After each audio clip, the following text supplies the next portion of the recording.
Rock music has always been loud, but in the 1970s, it wasn't just the guitars that made noise, it was the truth. Songs were getting banned, politicians were furious, and radio stations didn't know what hit them. From forbidden lyrics to flat-out rebellion, these are the 12 rock songs that shocked the world and changed music forever.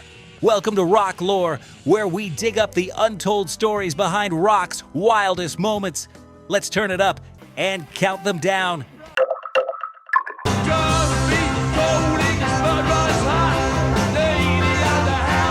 Let's start with a song that even its own creator has mixed feelings about.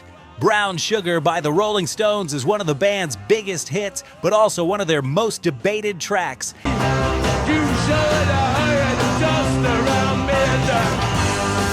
At first listen, it's got that infectious riff, that swagger that only Mick Jagger can deliver. But once you pay attention to the lyrics, you realize there's something darker going on. The song references slavery, sexual power, and race in a way that made a lot of people uncomfortable, and rightfully so.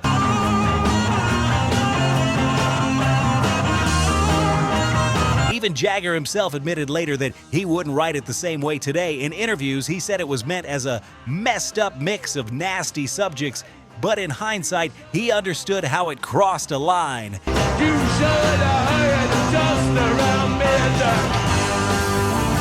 It's a perfect example of how rock music reflected its time, unfiltered, messy, and often morally gray. But tell me, should songs like this be retired from live shows or preserved as a piece of rock history? God save the Queen. She ain't no human being.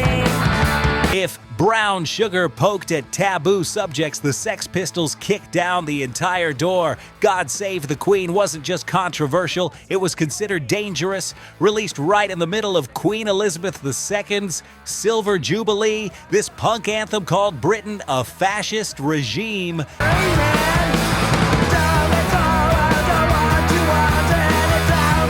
The BBC banned it outright, record stores refused to stock it, yet despite, or maybe because of, the outrage, it shot to number 2 on the UK charts.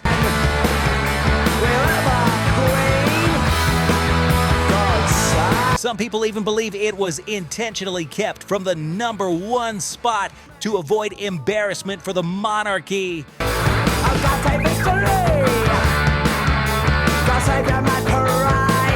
This song wasn't just punk rebellion, it was a political explosion. The Sex Pistols didn't just offend people, they changed music forever. So what do you think? Was this freedom of expression or a step too far?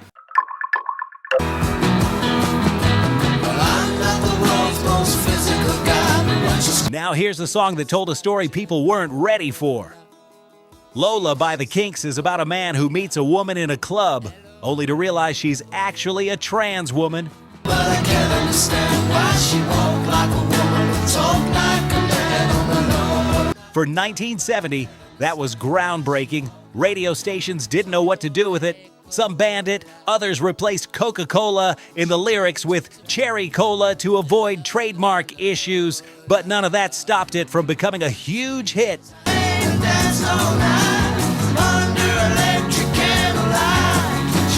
The brilliance of Lola is that it wasn't mocking or cruel. It was curious, even accepting. It challenged listeners to question their own assumptions.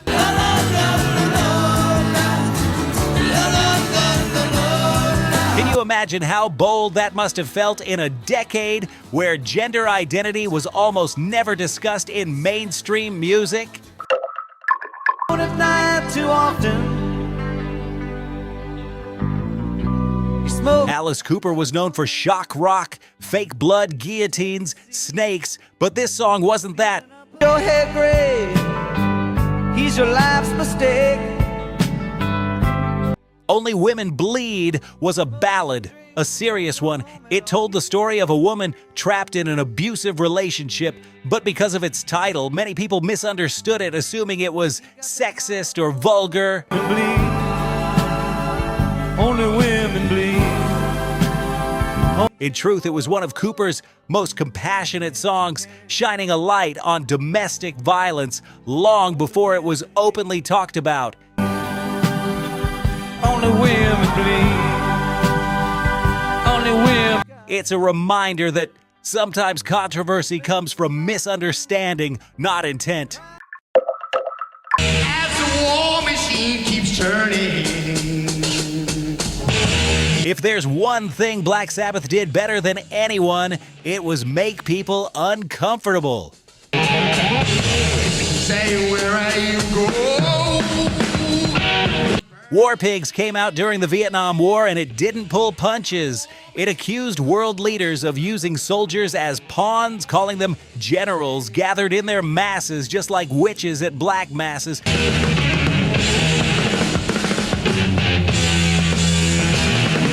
To some, it was anti-American.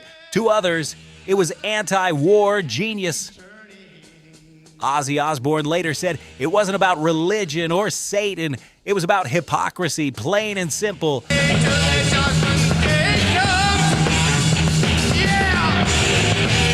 But the song's imagery was too heavy for some radio stations. They wanted escapism. Sabbath gave them truth. Do you think the world was just not ready for that kind of honesty? Imagine all the people. At first glance, Imagine feels peaceful, gentle, almost spiritual, but that's exactly why it stirred controversy. But I'm not the only one. When Lennon sang, "Imagine there's no heaven," religious broadcasters called it anti-God, even satanic. Others accused Lennon of being naive or utopian. There would be one. Imagine But to millions, it became a global anthem of peace and unity. The power of Imagine lies in its simplicity and its courage to question the systems we take for granted. you may say I'm a dreamer. It's a rare song that divides people and inspires them at the same time.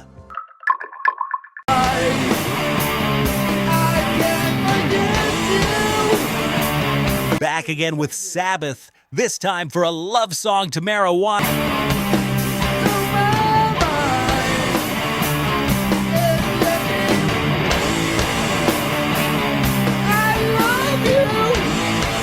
The opening cough, that's guitarist Tony Iommi lighting up and exhaling. Subtle, right?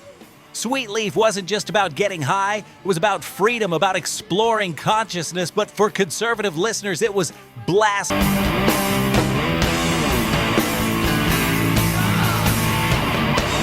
Censors hated it, teenagers loved it, and just like that, Sabbath became heroes of counterculture.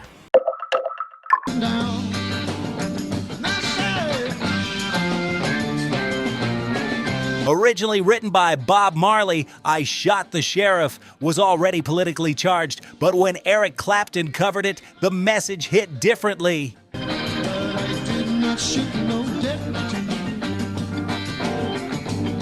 At a time when police violence and racial tension were boiling, some listeners saw it as a protest song. Others called it dangerous, accusing it of promoting violence against law enforcement.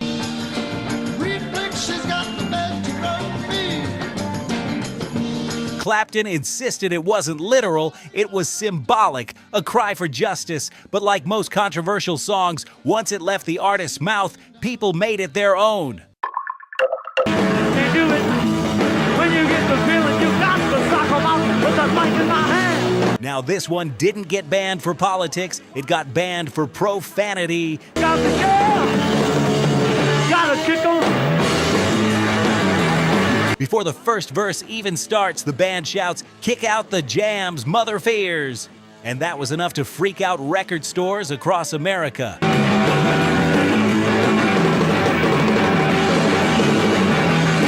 Some stores refused to sell the album unless the line was censored. Others sold it only under the counter.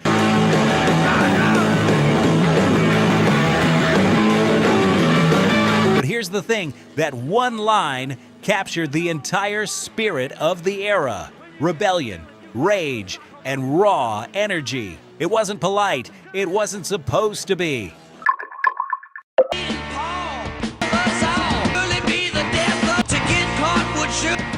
This one sounds innocent now, just a goofy song about teens sneaking cigarettes.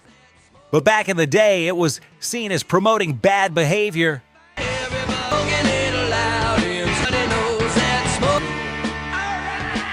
Some schools banned it, others called it disrespectful. But teenagers related to it instantly. It wasn't about smoking, it was about rebellion, about doing something your teachers told you not to.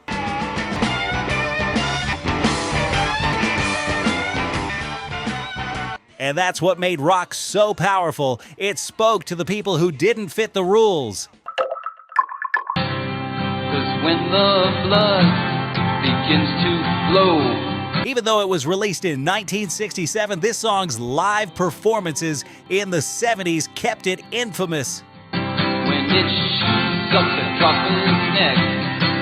When I'm closing. Lou Reed's haunting delivery, Heroin, Be the Death of Me, wasn't an endorsement, it was a confession. But that didn't stop people from calling it dangerous.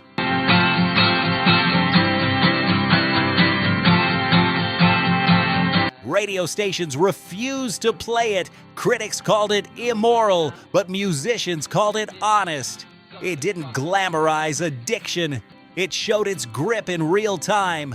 And that's what made it so terrifying and so powerful.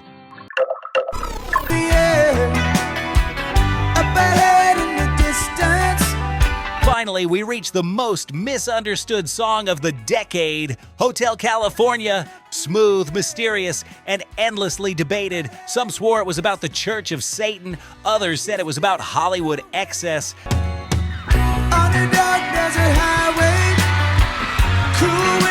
Some even claimed you could hear devil messages if you played it back. Could be heaven or this could be hell. Then she lit up again. The Eagles laughed at all of it. They said it was a metaphor, a story about losing yourself in fame and materialism and realizing you can check out anytime you like, but you can never leave.